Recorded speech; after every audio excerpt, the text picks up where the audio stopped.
और सर बड़े पुतले जलाए जा रहे हैं, ऐसा क्या बोल दिया आपने? हम चाह रहे होते हैं कि हमारी डिबेट के जरिए हम थोड़ी सी टेंशन को कम करें, हम थोड़ी नफरतें कम करें, एक दूसरे की बात को समझने की कोशिश करें, लेकिन आपने ऐसा क्या कहा जो यहाँ पे पुतले जल रहे हैं हर तरफ, जो है वो मेजर गौरव हो रहा है? आखिर ऐसा क्या हुआ है? पता नहीं मोहब्बत है क्या है, पता नहीं। पुतले पुतले कोई मुझे, मैंने बोल रहा था मेरे पुतले जल रहे हैं पाकिस्तान में। मैंने किसी को बोला, यहाँ पे नेता है, मेंबर ऑफ पार्लियामेंट है इंडिया में, तो मैंने बोला साहब मेरे पुतले जल रहे हैं, तो उन्होंने हंस के बोला कि बेटा, बुजुर्ग हैं बड़े, 70 एक साल के, उन्होंने, बेटा 30 साल लग जाते हैं चप्पलें घिसते घिसते सड़कों में, और पैसा देना पड़ता है तब जाके पुतला जलता है अपना। तुम्हारा मुफ्त में पुतला जल रहा है, तुम कंप्लेन कर रहे हो यार पाकिस्तान में पुतला जल गया। तो मैंने बोला सर ये कोई अच्छी बात थोड़ा है कि किसी का पुतला जले। बहरहाल आरजू, बात ये हुई थी कि मेरे बात तब हुई थी कि अर्नब की डिबेट थी, और अर्नब की डिबेट में ऐसी जो थोड़ा सा जोशीली डिबेट होती है वैसे भी अर्नब की, तो उसमें बात थी पाकिस्तानी पैनलिस्ट ने कुछ हंडवाड़ा के चलते, जहां पे हमारे 5 साथी, हमारे 5 भाई शहीद हुए थे, तो उन्होंने हंडवाड़ा के चलते कुछ बात बोली, मुझे अच्छी नहीं लगी। मैंने कुछ बात बोली बलूचिस्तान को लेके, फिर उन्होंने कुछ बोला, मैंने बोला मेरे पास नंबर हैं जो आपके मरी हैं, मंगल हैं, बुख्ती हैं, और भी मुख्तलिफ ट्राइब्स है वहां पे, चाहे वो बलूचिस्तान के अंदर हो या फिर वो जेनेवा में बैठे हो, लंदन में बैठे हो या बर्लिन में बैठे हो, सबके नंबर हैं। और तो बस यही बात थी। तो अब क्या हुआ, मैंने बोला कि इस चीज का जो हंडवाड़ा का बदला है ये होगा, मतलब बलूचिस्तान में और पाकिस्तान में होगा। अब ये मैंने बोला, अब क्या हुआ कि I don't know what happened, within 24 hours Baloch freedom fighters they attacked Pakistan army. वहां पे पाकिस्तानी आर्मी के 6 आप लोगों के 6 बंदे जो थे, उनके साथ जो भी हुआ पता है, यू नो वेरी वेल। तो लोग ये कहने लगे साहब पाकिस्तान में कि ये मेजर ने करवाया है। तो मैं उनको समझाने की कोशिश कर रहा था कि कौन सी खुफिया एजेंसी है जो कि प्राइम टाइम टेलीविजन शो में ये कहती है कि अटैक करो। मतलब खुफिया एजेंसी का तो मतलब खुफिया है। exactly. मैं, हाँ, तो अगर हम कहते हैं कि जैसे हम कहते हैं रॉ है, मतलब फॉर एग्जाम्पल हम कहते हैं रॉ है, अगर रॉ है तो फिर रॉ का तो मतलब खुफिया एजेंसी है, तो कोई टीवी एंकर को थोड़ा ना रॉ ऐसे। और अगर ये सब चीजें अगर करता भी है बाय द वे कोई, तो इनका कोई एडवर्टाइजमेंट थोड़ा ना होती है सबके सामने, तो चुपचाप करी जाती है, कोई किसी को बोलता भी नहीं है। तो ये बात हुई, फिर उसके बाद काफी वहां पे हल्ला वल्ला हो गया। फिर कल परसों मेरे पास वो भी आ गया एक बंदा, वो AK-47 ले गए कि हम मेजर हम तुम्हारा सर उतार देंगे। तो मैंने बोला अपने फौजी दोस्तों से कि भैया ये तो कह रहे हैं सर उतार देंगे, तो वो भी पता नहीं किस मूड में थे रात को, कह रहे हैं फिर तू खाना कैसे खाएगा। मैंने बोला तुम लोगों से बात करने का कोई फायदा नहीं है, बेवकूफ लोगों ने फोन काटा। मैंने बोला इनसे बात करने का कोई फायदा नहीं है। तो हंसी मजाक में बात टल गई वो। जी जी जी प्लीज वैभव जी, आप बताइए ना कि अगर कोई, जैसे मेजर साहब कहते हैं जी भारत के खिलाफ अगर कोई हथियार उठाएगा तो हम उसे नहीं छोड़ेंगे, तो आपको लगता है कि बलोची जो है वो सॉरी बलोच जो है वो पाकिस्तान के खिलाफ हथियार उठाए और हम बैठे देखते रहे? ना देखें आप और आप देखते भी नहीं रहे कभी आपने।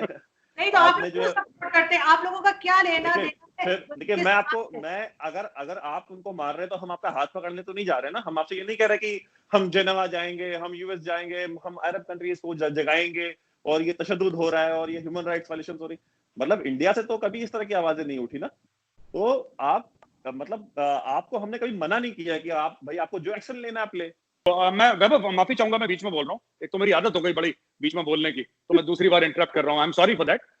फकर साहब मैं एक बात बताऊं, जो लोग कहते हैं ना कि कश्मीर का मसला क्योंकि यूएन का मसला है, क्योंकि इंटरनेशनली रिकॉग्नाइज्ड है, राइट, हमारी पार्लियामेंट का ये फैसला है और 130 करोड़ हिंदुस्तानियों का फैसला ये है कि हमें इससे कोई फर्क नहीं पड़ता।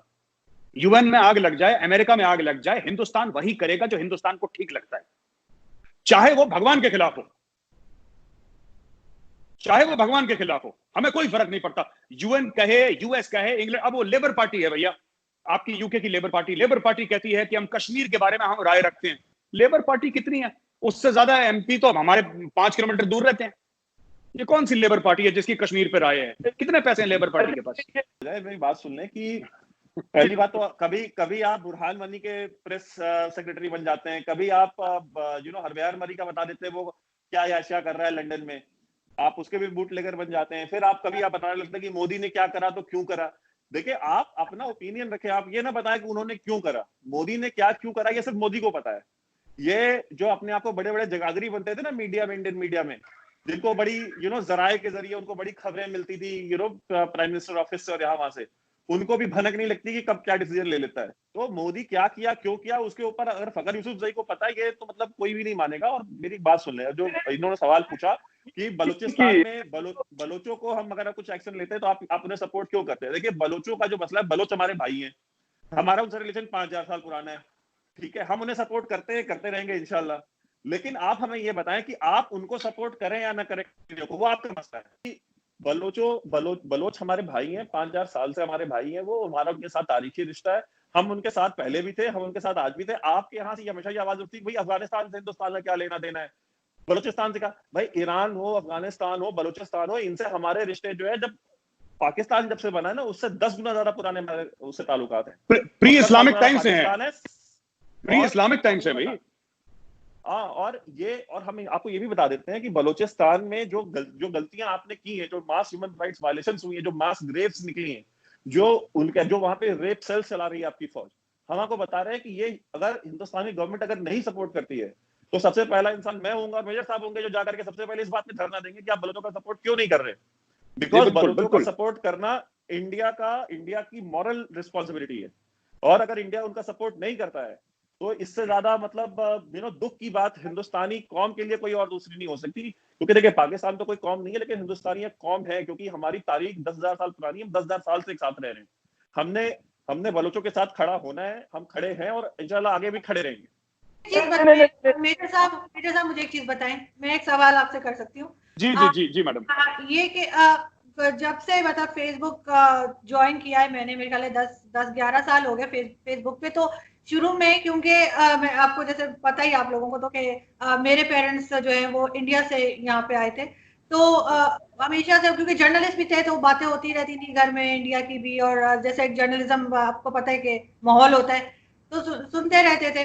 तो मुझे अपने आप ही मैं कहूंगी कि मुझे इंटरेस्ट है कि हाँ, मैं इंडियंस के साथ में बात करती हूँ, और एक जैसे कहते हैं कुछ भी डिस्कस कर रहे हैं, वो चीज हमेशा से है, स्टूडेंट लाइफ से है। तो फेसबुक पे भी जब फेसबुक ज्वाइन किया तो काफी सारे इंडियंस ने भी मेरे साथ फेसबुक पे ज्वाइन किया, कुछ लोगों ने जो मीडिया से भी थे, और उस वक्त जाहिर है मैं भी स्टूडेंट थी, वो भी स्टूडेंट थे। तो इस तरह से उनमें एक, मैं नाम नहीं लूंगी, लेकिन ये कि वो बेचारे को उठा के आप लोग ले जाएंगे, तो वो जो है वो मुस्लिम है और मीडिया से है।